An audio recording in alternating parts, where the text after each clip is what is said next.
En este video daremos un recorrido por la literatura italiana en la época medieval, con el fin de conocer a través de este arte un poco más de esta cultura. Sean bienvenidos.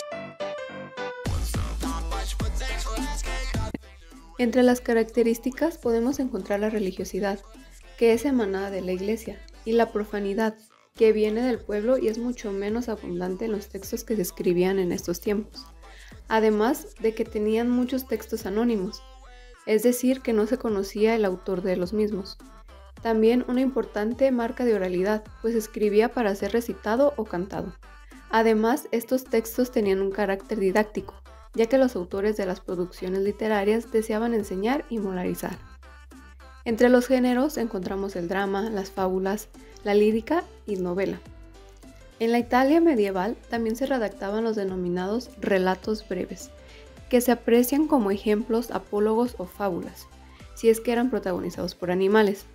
El gusto medieval los apreciaba mucho porque solían ser incluidos en los sermones de los sacerdotes y recopilarse en libros, como El Conde de Lucanor de Don Juan Manuel.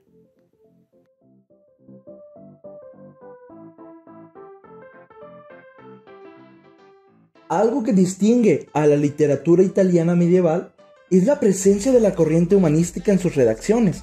Es el primer movimiento literario y cultural de carácter nacional italiano, ya que se desarrolló a lo largo de toda la península y se alimentó de intercambios y conexiones entre los varios centros italianos.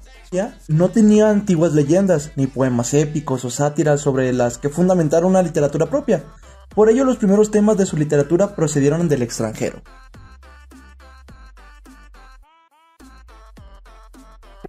El dolce stil nuovo o el dulce estilo nuevo fue una expresión toscana la cual agrupó a los poetas de la segunda mitad del siglo VIII. Tiene la particularidad de que su inspiración religiosa no es únicamente mística, sino que también es subjetivista en gran sumo. Hace uso de la lírica trovadoresca, que ésta se denomina así por los autores de este tipo de poesía, lo que son los trovadores, que fueron músicos y poetas medievales que componían sus obras y las interpretaban en cortes señoriales.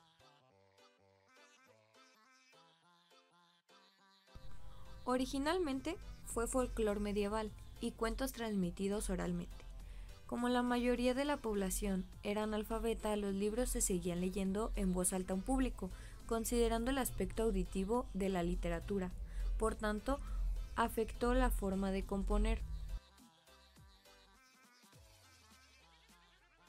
Se considera literatura religiosa emanada de la iglesia y literatura profana o laica emanada del pueblo.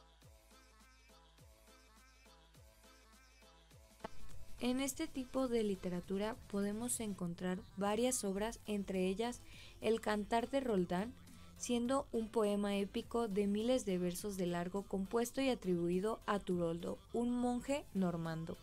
El Cantar de Mio Cid, inspirado en los últimos días del Cid Campeador, un caballero castellano llamado Rodrigo Díaz de Vivar. El Cantar de los Nibelungos, una leyenda tradicional germánica mezclada con conceptos mitológicos y con hechos históricos. Los Cuentos de Canterbury, siendo una colección de 24 relatos escritos por el autor y diplomático inglés Geoffrey Chaucer. Y por último, el Decamerón, un compendio de cuentos y novelas, siendo este uno de los más importantes. Las primeras manifestaciones de literatura en lenguaje romance fueron los poemas de Guillermo IX, duque de Aquitania y conde de Poitou. Hablando del origen, el territorio italiano también estuvo permeado por el latín. Sin embargo, a partir del siglo XVIII, con la escuela siciliana, los escritores empezaron a escribir en lengua italiana. El latín fue usado ampliamente para la escritura de todo tipo de textos, entre los que figuran poemas de carácter religioso, poemas históricos, leyendas heroicas, crónicas, entre otros.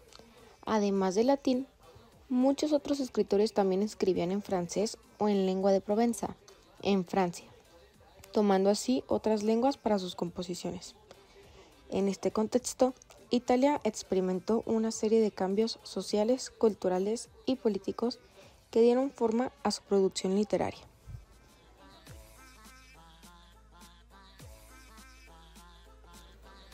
Vinculando lo moderno con la literatura universal, la literatura medieval italiana explora temas atemporales como el amor, la familia, la identidad, la búsqueda del conocimiento y la religión.